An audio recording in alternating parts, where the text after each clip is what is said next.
흔들리는 신앙을 위해서라는 제목을 가지고 오늘 함께 하나님의 말씀의 은혜를 나누고자 합니다. 신앙을 경주에 비교합니다. 특히 마라톤에 비유를 많이 합니다. 왜 그렇습니까? 우리가 신앙생활 한다는 것이 한 번, 두 번 하고 끝나는 것이 아니라 우리의 인생의 전반을 걸고 우리의 삶의 모든 것을 걸고 달려가는 그런 경주이기 때문에 그렇습니다. 하나님을 믿는 것이 무슨 소용이 있냐, 또 교회를 나가는 것이 무슨 소용이 있냐, 마음속에 그런 복잡한 생각이 들 때도 있고 또 사실 답답한 생각이 들 때도 있습니다. 그러나 우리가 장로님이 오늘 기도하셨던 것처럼 끝까지 인내하여 참고 견디어 나가는 것, 이것이 우리의 사명이고 우리의 신앙에 달려갈 길이 아닌가라는 생각을 합니다. 결승점을 여러분들이 꼭 통과할 수 있는 그런 은혜의 축복이 있으시길 바랍니다. 신앙의 결승점을 찍어야 되는 거예요. 마라톤이라고 제가 말씀을 드렸지 않습니까?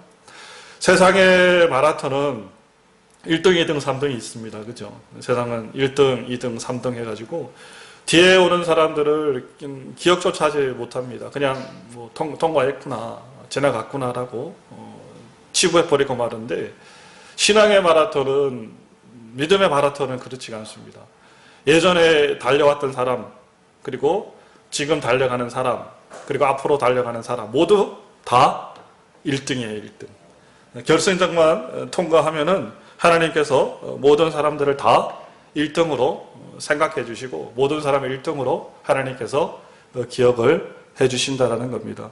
그래서 여러분, 우리의 신앙이라는 것이 하나님의 나라에 들어가는 것이 목적이고 끝까지 포기함 없이 달려가는 것이 신앙의 결국이며 믿음의 그런 최종 목적이 아닌가라는 생각을 합니다. 여러분, 포기하지 마시기 바랍니다.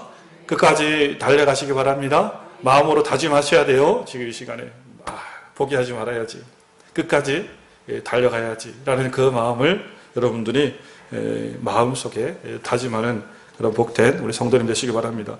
성경 욥기에 보면은 그런 말씀이 있죠. 내 시작은 미약했지만은 내 나중은 심히 장대하리라.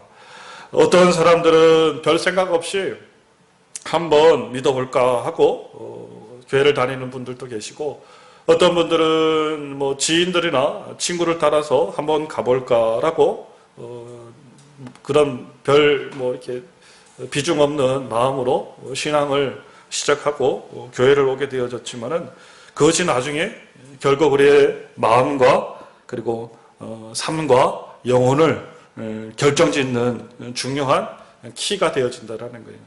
하나님 앞에 나아갈 때 그 어떤 것보다 우리가 창대하게 이루어지는, 창대하게 역사되어지는 그 은혜의 축복을 우리가 신앙의 경주를 통해서 이루게 되어진다는 사실입니다. 그래서 우리의 시작은 미약하지만은 우리의 나중이 창대한 역사로 여러분의 삶 속에 들려지는, 돌아와지는 그런 은혜가 있을 줄 믿습니다.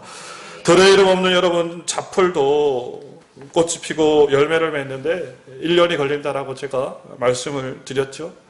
어느 때 지나가는 사람의 손을 타기도 합니다. 발에 밟히기도 합니다. 봄, 여름, 가을, 겨울의 사시사철에 추움과 또 더움과 또 가뭄과 여러 가지 그런 비바람 치는 환경 속에서 그 이름 모를 자풀은 생명을 가지고 그 생명력을 뿌리에 고이 간직해 두는 거예요. 담아두는 거예요. 끝까지 담아뒀다가 마지막 때에 정말 결정적인 그 때가 왔을 때 꽃을 피고 열매를 맺게 되어진다는 겁니다. 1년의 시간을 경과해가지고 이름 모를 그 풀도 꽃을 피기 위해서 그렇게 노력하고 힘쓰는데, 우리의 신앙이라는 것이 영혼의 생명을 다루는 우리 신앙이라는 것을 우리가 경주해 나가면서 사실은 너무 쉽게, 너무 편안하게, 너무 그냥 감 떨어지듯이 우리가 바라는 그런 신앙을 살아가고 있지 않나 반성을 해봐야 될 줄 믿습니다. 몇 주, 몇 달, 어떤 사람들은 몇 년 믿어보다가 아무 일이 없네, 별것도 아니네, 그런 마음을 가지고 신앙을 끌어버리고 그리고 말아버린다는 것, 포기해버리고 말아버린다는 겁니다. 여러분, 참된 영혼의 진리의 생명을 발견하는 그 진리의 가치를 발견하는 일이 그렇게 가볍게, 그렇게 쉽게 우리들에게 주어지는 것은 아니다라는 거예요. 제가 한번 전에도 말씀드렸죠. 전에 제가 살던 동네, 마을 동네 교회에 그 몇만 평이 되는 거예요. 마을 뒷산 전체를 그냥 그 아카시아 나무를 싹 베고 편백나무를 조성을 해요. 편백나무가 뭐가 나오죠? 피톤치드, 그죠? 그게 나와가지고 우리가 막 힐링한다 그랬거든요. 하여튼 힐링의 숲으로 그 숲을 조성을 하더라니까요. 그래서 그 편백나무가 얼마나 키가 올라갑니까? 그게 한 뭐 40m까지 올라가요. 잘 크면 좋은 토양에도 자라면 그 이상 올라가고 3, 40m까지 막 쭉쭉 올라가는 게 편백나무 아닙니까? 그래서 저는 저만한보다 어떤 거는 저만한 묘목, 또 어떤 거는 저보다 조금 작은 묘목을 심더라고요. 그래서 야, 이거 심으면은 뭐 바로 저는 막 그냥 쭉쭉 올라갈 줄 알았어요. 그래서 야, 여기서 내가 좀 좋은 교회에서 내가 피톤치드 내가 참 이게 좀 호흡하면서 좀 야, 좋은 환경에서 자라겠다 생각을 했어요. 그래서 우리 아저씨한테 금방 자라죠 그랬더니 아니라 그러더라고요. 아니라 그래요. 뿌리 내리는 데만 3년 걸린대요. 3년. 3년을 경과해야 이게 나무가 그 토양의 뿌리를 잡고 그때부터 시작해서 나무가 쭉쭉 올라갑니다. 그러더라고요. 아니나 다를까 1, 2년 동안은 이게 크는 속도가 보이질 않아요. 그냥 고만고만해요. 어떤 나무는 심지어는 묘목을 심었는데 심지어는 죽기까지 하더라고요. 그러니까 이 초반에 신앙을 내린다라는 것, 편백나무처럼 뿌리를 내린다라는 것이 그렇게 어렵고 힘든다라는 거예요. 그래서 우리가 신앙생활하는 부분에 있어서 자연이 하나님께서 우리들에게 교훈해 주지 않습니까? 저 자연도 꽃피려고 저렇게 힘쓰고 저 편백나무도 한번 자리 잡기 위해서 저렇게 힘쓰는데 우리가 신앙생활을 하면서 뭐 개구 몇 주 나가고 개구 그냥 몇 달 신앙생활 해보고 개구 몇 년 신앙생활 해보고 영혼을 우리가 살려고 그런다는 것이 정말 하나님 앞에 부끄러운 것이 아닐 수가 없다는 겁니다. 그래서 어차피 우리가 신앙생활 하기로 마음 먹었고 이 자리에 앉아서 우리가 하나님을 믿기로 결정을 했으니까 마음 딱 내려놓으시고 하나님을 한번 믿어봐야겠다. 한번 알아봐야겠다. 한번 제대로 목사님이 하시는 말씀을 들어봐야겠다. 라는 마음을 가지고 우리가 하나님의 말씀을 점점 알아가다 보면은 우리의 마음속에 지식이 쌓이고 하나님의 말씀이 들리기 시작한다는 거예요. 근데 이 마음을 먼저 먹는 것이 중요하다는 거예요. 그 마음을 먹어야 하나님의 말씀이 들리는 거예요.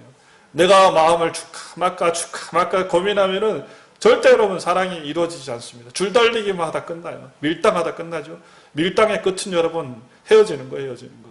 어느 선까지 밀당을 하다가 그다음 마음을 푹 줘버려야지. 마음을 푹 줘야 이 서로가 딱 그냥 사랑이 열매와 결실을 맺는 것이지. 평생 살아가면서 밀당만 한다고 생각해 보십시오. 이게 내 사람도 아닌 것이 네 사람도 아닌 것이 온 사람도 아닌 것이 간 사람도 아닌 것이 그런 식의 신앙이 되어진다는 것은 참으로 마음 아픈 일이 아닌가라는 생각을 합니다. 제가 이 앞에 전반 부분에서 이런 이야기들 계속 하는 이유가 왜 그러냐면 히브리서가 그 내용이라는 거예요. 그 내용.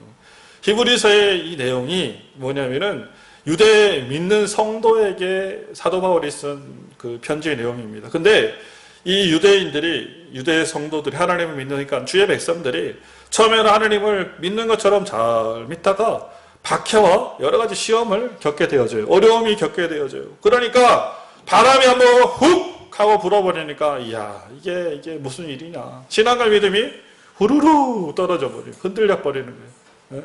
우리 앞에 있는 장미 잎 떨어지듯이 그냥 바람 한번 치니까 그냥 그렇게 화사하게 폈던 그 꽃들이 조금 시간이 지나고 바람도 하니까 그냥 후루루 그냥 조폭 낙엽처럼 떨어지는 거예요.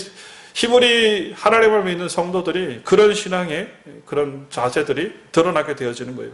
예수를 떠나는 사람들이 있고 변질되어지는 그 신앙, 흔들리는 신앙, 방황하는 신앙으로 중심을 잡지 못하더라는 거예요. 그래서 사도 바울이 흔들리는 그 신앙을 향해서 흔들리는 주의 백성들을 향해서 마음을 붙잡아라. 마음을 견고해라. 흔들리는 신앙을 너희들이 붙잡아서 하나님 앞에 끝까지 경주해 나가라는 그 목적을 가지고 히브리서를 쓰게 되었다는 겁니다.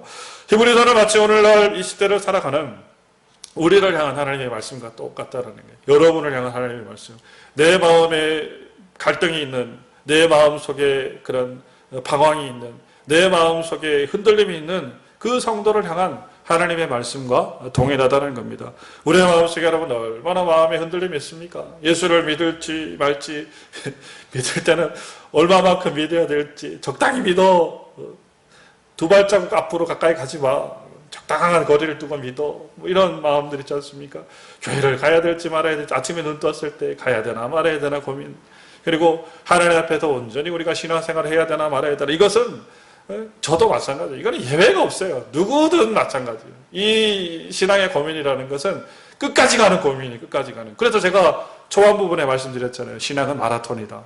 그 마음을 붙들고 전진해 나가는 끝까지 가는 싸움인 것이지 이것도 어떤 사람이 특정되어진 흔들림이 어떤 사람에게 특정되어지는 그런 사건은 아니라는 거예요.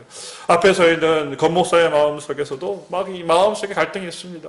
저녁이 되면은 기도를 해야 되는데 어떨 때는 귀찮아요. 뭐 솔직한 이야기죠. 그래서 저녁 기도 제가 이제 하나님 앞에 올려드리니까 올려드려가지고 기도하다 보면은 어떨 때 보면은 한 2시간 한 것 같아요. 시계 쳐다보면 30분 뭐 그러면은 야 이거 목사가 돼가지고 기도를 또 1시간을 채우고 내려가야 되는데 깜깜하고 이게 갈등이에요. 갈등.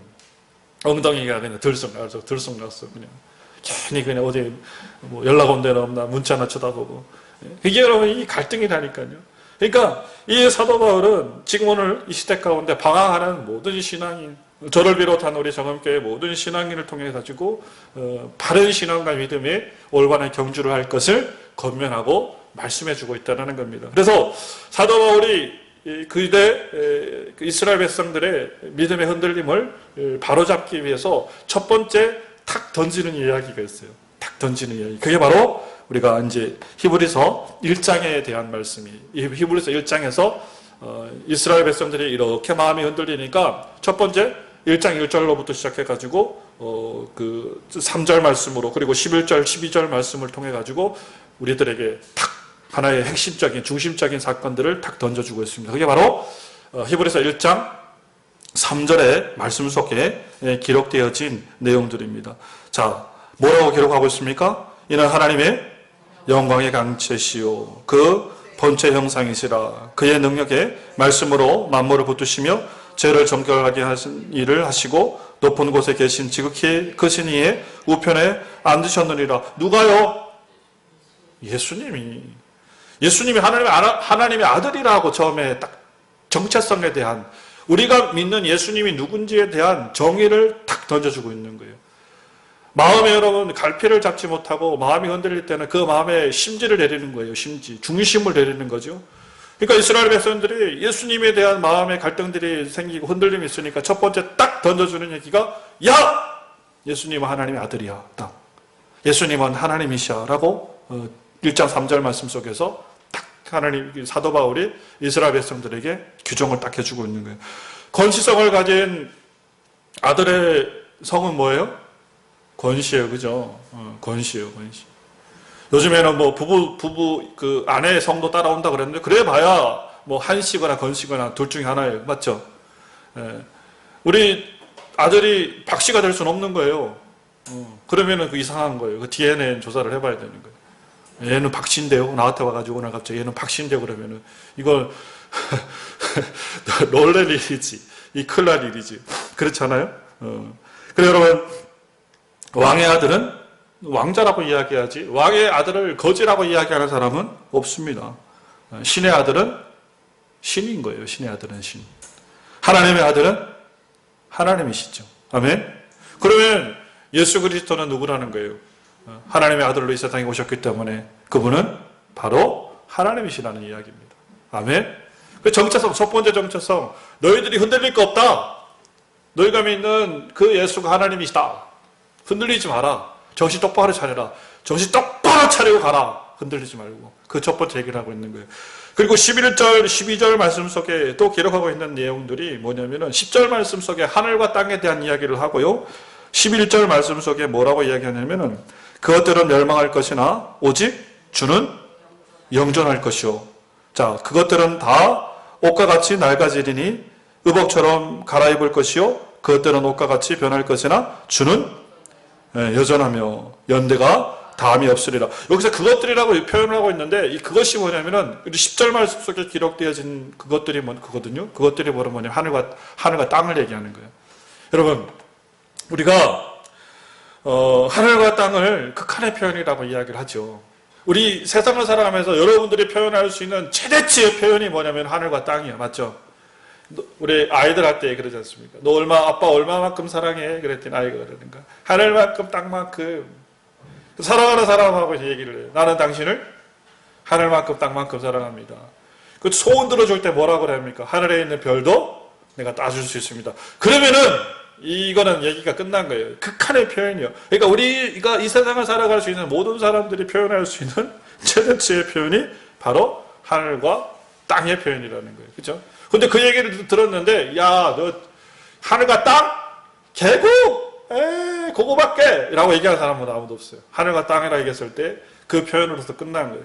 근데 11절 말씀 속에, 12절 말씀 속에 그 하늘과 땅도 옷과 같이 낡아지고 뭐 한다라는 거예요? 변한다 이거예요.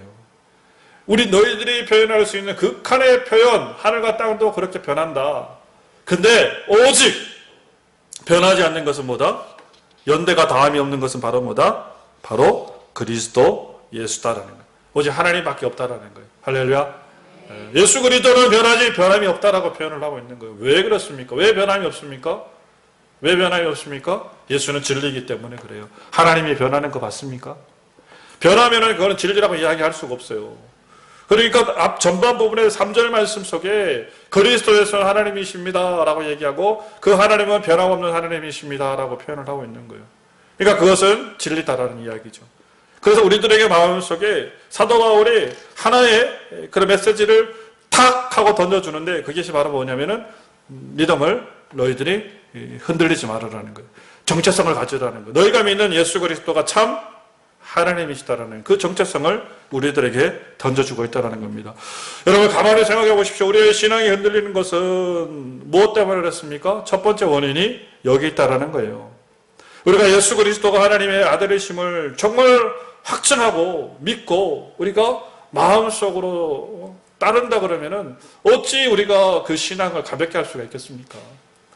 우리가 흔히 쉽게 표현하는 이야기들 많이 하죠. 높은 사람, 국회의원, 조금만 높은 사람, 여러분이 다니는 직장 상사 똑같아요. 여러분이 다니는 직장 상사를 대할 때 여러분 그렇게 가볍게 대하지 않지 않습니까? 사장을 대할 때. 막 허리가 90도 꺾이잖아요. 갖은 아부, 아첨, 손 속에 있는 이야기들. 그냥 막 간섭기까지 다 하지 않습니까? 직장 생활에 놓여 있는 누구에게도, 직장 상사에게도. 근데 하나님을 대하는 우리의 태도가 어떻다라는 거예요? 너무 가볍다라는 거예요. 뭐에 대한 확신이 없기 때문에, 하나님의 아들에 대한 확신이 없기 때문에, 하나님에 대한 믿음이 없기 때문에 그렇다라는 겁니다. 세상 말에 여러분 줄을 잘 서야 된다라고 표현을 합니다. 무엇을 잘 서야 된다고요? 줄을 잘 서야 돼요. 여러분 줄을 잘 서시기 바랍니다. 썩은 동아줄을 찾게 되어지면은 망하는 거예요. 하늘나라 연결된 진짜 생명줄을 붙들어야 우리가 어디로 갈 수 있는 거예요? 하나님 나라에 갈 수가 있는 거예요. 우리 어떤 어르신한테 오늘도 전도하면서 주일날 교회 꼭 나오셔서 우리 어르신 데리고 꼭 나오세요 그랬더니 우리 그 어르신이 하는 말씀이 그래요. 오늘은 노래하는 날이라는 거예요. 노래하는 날. 무슨 저쪽에 센터가 있나 보죠. 가서 노래하는 날이라는 거예요. 노래하면 마이크 잡고 노래하겠죠, 그죠? 마이크 잡고 쿵딱 노래하는데 그 마이크 줄 시컷 잡아봐야 남는 게 사실은 아무것도 없어요. 그 줄 당겨 보십시오. 뭐가 나오나? 마귀가 한 마리 툭 튀어나올 거예요. 의미가 없다라는 거예요. 의미가 없다라는 거예요.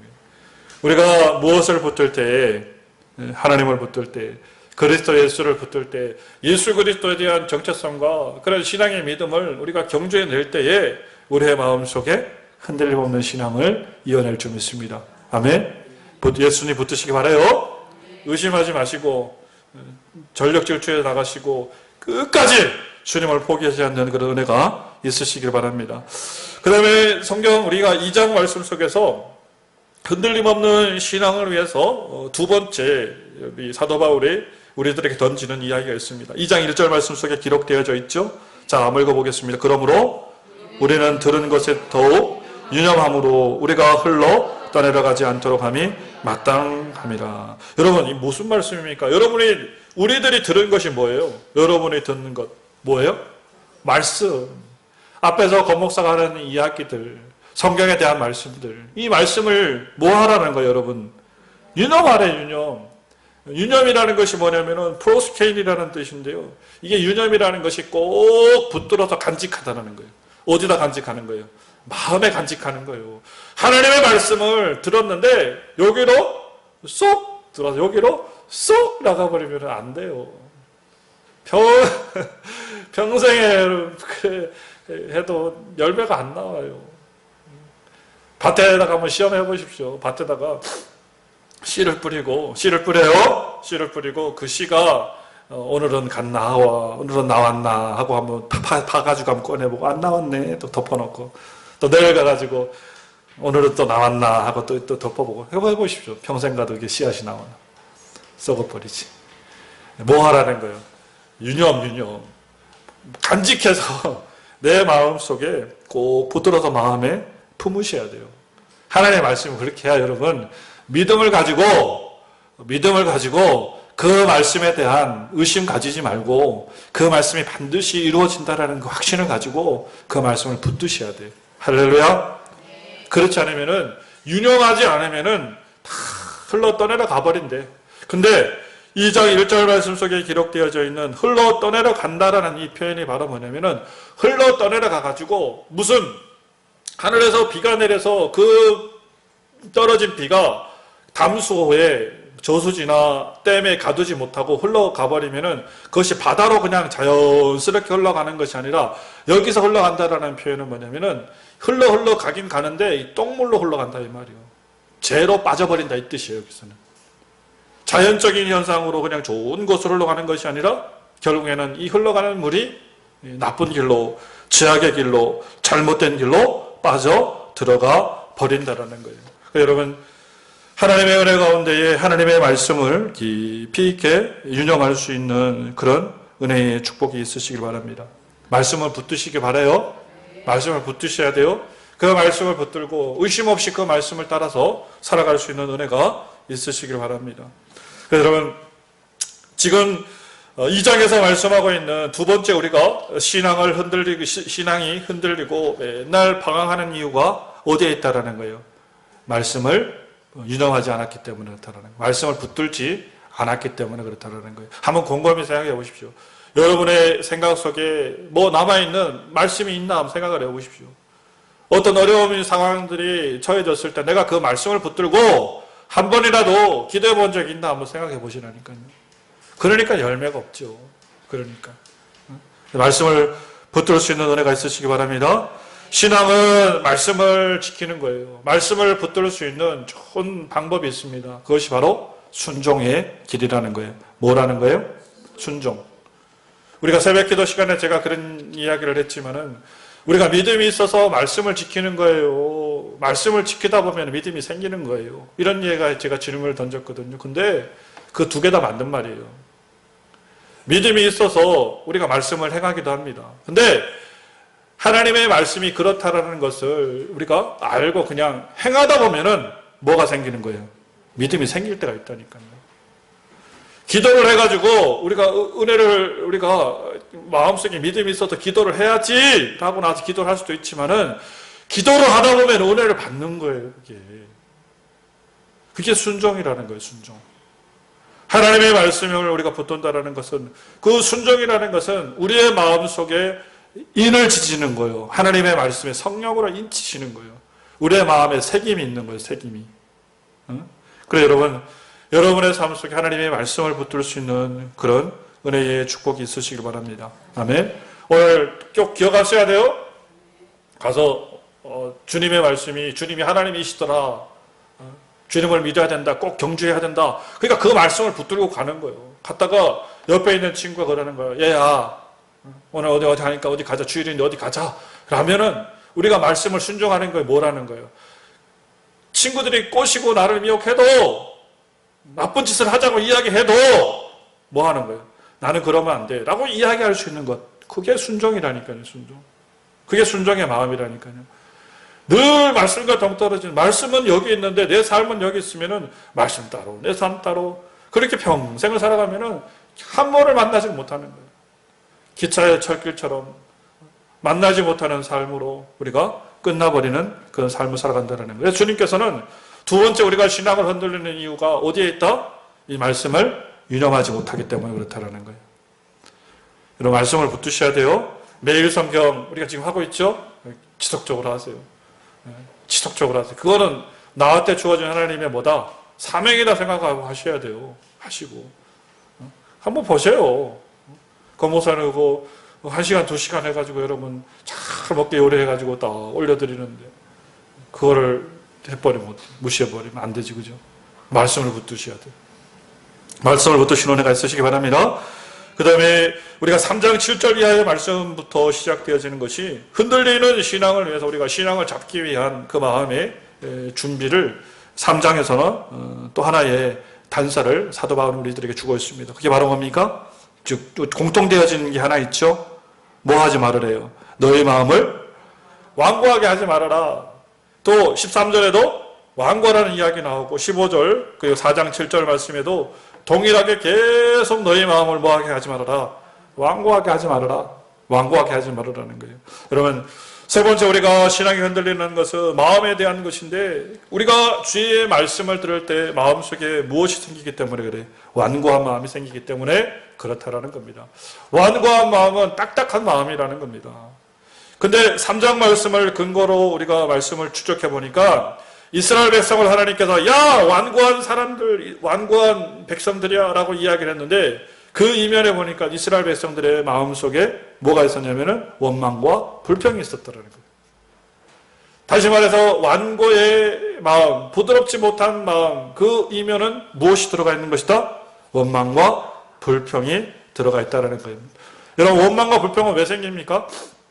내 기준으로 생각하니까 그래요. 내 기준으로. 상대방의 입장은 전혀 생각하지 않아요. 상대방은 진짜로 나에 대해서 최선의 것으로 나를 하기 위해서 힘쓰는 거예요. 상대방은. 감사가 돼야 되는 거예요. 상대방 입장에 생각하면 감사가 되는데 내 기준은 100%이기 때문에 내 기준에 채워지지 못하니까 원망과 불평이 생긴다라는 겁니다. 예전에 우리 감사 집사님이라고 어떤 집사님이 한 분 계셨어요. 교회를 뭐 잠깐 하다가 사다리를 뭐 하다가 좀 이렇게 뭘 하다 떨어지셨는데 팔이 그냥 이게 왼팔이 그냥 뚝 부러졌어요. 왼팔이. 막 착지를 하면 잘안 못했어요. 그래서 가만 봤죠. 이 집사님 그래도 감사한가? 그래도 감사한가? 봤더니 그래도 감사했을 거예요? 안 했을 것 같아요? 감사해요. 그래도. 병문안 갔는데 그래도 감사하더라고요. 그래서 내가 아니 집사님 뭐가 이렇게 교회를 하다가 팔 부러졌는데 뭐가 감사하냐고 오른손을 기부세가 이렇게 뭐가 감사하냐고 그랬더니 하는 얘기가 딱 그러는 거예요. 오른팔 안 부러져서 감사하다는 거예요. 왼팔 부러져서 감사하다는 거예요. 오른팔은 밥 먹는 손이고 글 쓰는 손인데 얼마나 감사하냐는 거예요. 그렇죠? 떨어져가지고 오른팔 부러질 수 있지 않습니까? 아니면 두 팔 다 부러질 수도 있잖아요. 하나님이 요것만 부러지게 해서 얼마나 감사한지 모르겠다. 이 정도 수준이 돼야 되지 않아요? 할렐루야. 왜 푹 하고 이 정도 수준으로 돼야 되는 거예요, 우리가. 이 정도. 하나님이 감동하는 신앙이 계시나. 하나님이 여러분, 야, 그 집사님이 그런 고백하면은 이 하나님이 그 얘기를 가만히 듣고 있었을 것 같아요, 내 생각에는. 가만히 귀를 기울이고 계시다가 그 집사님이 그 고백을 할 때 주님이 깜짝 놀랐을 것 같아요. 이야! 주님이 놀랐을 것 같아요. 내가 놀랐으니까 주님도 놀랬겠다. 얼마나 여러분 놀라운 사건 아닙니까? 여러분 감사하시기 바라요. 완고한 마음들 뭐 때문에 이게 왜 이래 저게 왜 저래 사내 죽네 이런 마음 다 내려놓으시기 바랍니다. 나의 생각으로 여러분 지금까지 평생 살았죠? 이제까지 우리가 열심히 살았지 않습니까? 여러분 생각대로 내 마음 내 뜻대로 지금까지 살았어요. 뭐 누가 부인해도 이제는 바꿉시다. 내 마음 내 뜻대로 지금까지 살아서 지금 내가 조금 이렇게 표현을 하면은 우리가 세상적으로 표현하면 이 모양인데 좀 내려놓읍시다. 누구의 뜻대로 좀 살아보자. 주님의 뜻대로 좀 살아보시기 바라요. 주님께서 나에게 원하시는 주님의 삶의 방식대로 좀 살아보시길 바랍니다. 언제까지 우리의 신앙의 갈등을 가지고 언제까지 그냥 허랑방탕 그리고 어제 그냥 그렇게 하면 안 되지 않습니까? 믿으려면 좀 제대로 신앙의 중심으로 그렇게 했으면 좋겠어요. 여러분 우리 그런 성도님들 다 되시기를 바랍니다.